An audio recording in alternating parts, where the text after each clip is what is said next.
Negotiations for an EU-Philippines trade and investment agreement were launched in December 2015. The aim was to conclude an arrangement that covers a wide range of issues, including tariffs, non-tariff barriers to trade, trade in services and investment, as well as trade aspects of public procurement, intellectual property, competition and sustainable development. This trade and investment agreement will develop a key aspect of the EU's overall relationship with the Philippines that is based on an EU-Philippine framework agreement on partnership and cooperation that entered into force already in March 2018. The Philippines is a member of the WTO since 1995 and enjoys enhanced trade preferences with the EU under the EU's Generalized Scheme of Preferences Plus, in short GSP Plus. That's what I'm going to use in the future in this video. A sustainability impact assessment has been launched in support of free trade agreement negotiations between the EU and the Philippines.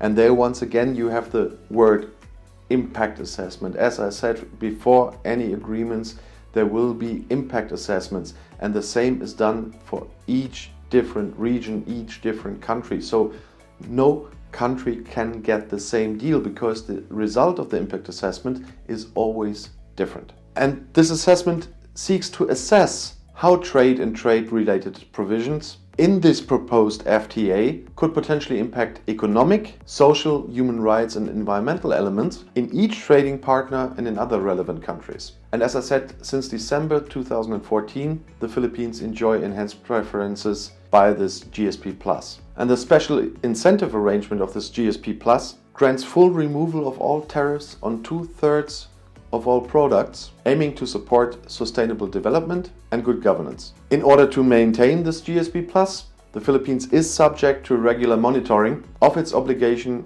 of the implementation of 27 core international conventions on human and labor rights, environmental protection and good governance. The Philippines is one of the 10 members of the Association of Southeast Asian Nations, or as we call it in German, ASEAN, the 5th largest economy in the region in regards to GDP, and the EU's 7th largest trading partner in the ASEAN. The countries as a group are the EU's 3rd largest trading partner outside Europe after the USA and China. The ASEAN region is a dynamic market with some 640 million consumers, and with a population of 100 million, the Philippines is the 2nd largest market in ASEAN. The EU cooperates closely with ASEAN as a whole.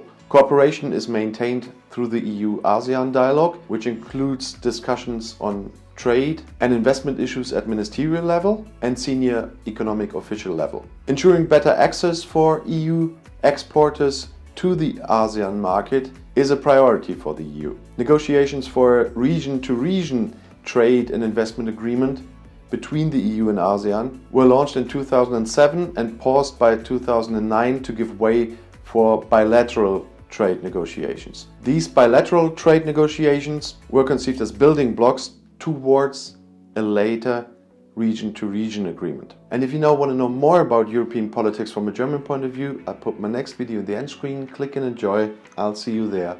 Viel Spaß!